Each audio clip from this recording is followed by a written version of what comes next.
Hello दोस्तों, नमस्कार। कैसे हम बात करने वाले हैं गैरी क्रस्टर ने जिस हिसाब से अपना पद त्याग कर दिया, यानी रिजाइन दे दिया पाकिस्तान टीम के हेड कोच के रूप में। तो बहुत सारे सवाल उठने लगे, क्या ऐसे रीजन थे, क्या ऐसे कारण थे जिसकी वजह से गैरी क्रस्टर ने अपना पदभार त्याग कर दिया। हम बात करेंगे कुछ ऐसे पॉइंट की जिसकी वजह से इन्होंने ऐसा किया। अगर हम बात करें गैरी क्रस्टन की, तो उन्होंने, आपको याद होगा, 2011 में इंडिया को वर्ल्ड कप का फाइनल जिताया था। और उसके बाद उस समय बहुत सारे लोग बोल रहे थे कि सचिन के साथ खेलने वाला खिलाड़ी अगर कोच बनेगा तो कैसा टीम में बैठेगा, लेकिन बहुत अच्छी तरह उन्होंने टीम को हैंडल किया और 2008 से 2011 के बीच में संन्यास लेते ही इनको टीम इंडिया का कोच बना दिया गया था और कमाल का दौर रहा वो। उसके बाद हम बात करें तो साउथ अफ्रीका के लिए 2011 से 13 के बीच में उन्होंने कोचिंग दी, कमाल का ये भी दौर रहा। और उसके बाद वो आ गए आईपीएल में, बहुत सारी टीमों को उन्होंने कोचिंग दी और कमाल का परफॉर्मेंस रहा ओवरऑल।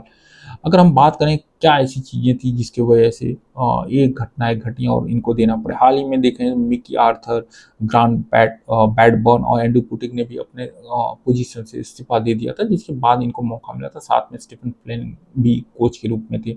कुछ चीज़ें थी जिसके लिए गैरी कर्स्टन को लगा कि ये पोजीशन उनके लिए सुटेबल नहीं, क्योंकि आप एज अ कोच जब तक आप सपोर्ट नहीं करेंगे तब तक टीमें उतना अच्छा नहीं कर पाएंगी। सबसे इम्पोर्टेंट चीज़ था, Gary Kirsten as a coach को चयन समिति से बाहर कर दिया गया था। चयन समिति में कैप्टन को भी बाहर किया गया था, जिससे बहुत सारा इम्पैक्ट आ रहा था। उनको लगा कि हमारे जो पोजीशनिंग है, हमारे पास जो पावर है, उसको छीना जा रहा है। दूसरा सबसे इम्पोर्टेंट चीज जो थी, जो नया पैनल, चयन पैनल बनाया गया, उसमें आकिब अलीम डार, अजहर अली, असद शफीक और हसन चीमा जैसे लोगों को एंट्री मिला था, जहाँ पे कोच और कप्तान को हटा दिया गया था। ये भी बहुत इंपॉर्टेंट है, क्योंकि आप कोच और कप्तान को टीम के सिलेक्शन के बारे में नहीं बताएंगे तो ये इम्पैक्ट तो आना ही था। दूसरा, कप्तान के नाम पे सहमति। एक दिन पहले ही पीसीबी की मोहम्मद रिजवान को टी20 और 50-50 में कैप्टन बनाया, लेकिन गैरी क्रस्टन चाहते थे कि उनसे थोड़ा गुफ्तगू हो, उनसे बातचीत हो, उनसे डिस्कशन हो कि कौन कैप्टन हो सकता है वो रिजवान के नाम पे सहमत नहीं भी रहे हों। खुद को अलग थलग महसूस करने लगे थे जब से चयन सीमित बनी थी। उनकी पावर जो थे वो कुछ कम कर दिए गए थे।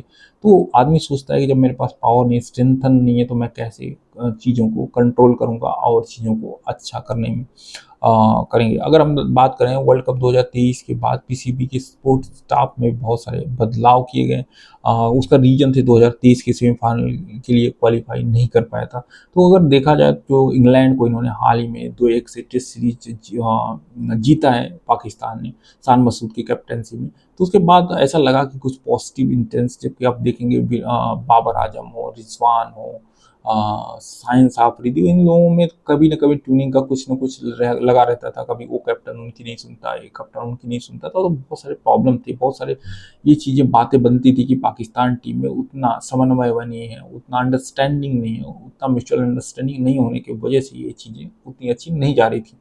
गैरी कर्स्टन के आने के बाद ऐसा माना जा रहा था कि चीज़ें कंट्रोल में होंगी, चीज़ें अच्छी होंगी, लेकिन जिस हिसाब से उन्होंने अपना रेजिग्नेशन दिया और उसके बाद स्टीफन फ्लेमिंग हेड कोच बने, वो चीज़ें दर्शाती हैं कि पाकिस्तान में आपको फ्रीडम नहीं मिलेगा। और इसी की वजह से ये टीम जो है स्ट्रगल करती है, कभी भी परफॉर्मेंस का अच्छा जाता है, उसके बाद कभी कभी बहुत नीचे चला जाता है। होप ये वीडियो आपको पसंद आया तो लाइक करें, सब्सक्राइब करें और कमेंट करना ना भूलें कि क्या शान मसूद को जो कैप्टन बनाया गया वो ठीक था, या फिर रिजवान को जो वनडे टेस्ट टी20 में कैप्टनसी दी गई वो ठीक है, या फिर गैरी कर्स्टन ने जो रिजाइन दिया वो उनके लिए ठीक था। क्योंकि वो एक ऐसे आदमी है जिन्होंने इंडिया में वर्ल्ड कप जीता है और अच्छी पोजीशन, और एज अ क्रिकेटर भी वो बहुत ही सक्सेसफुल हैं।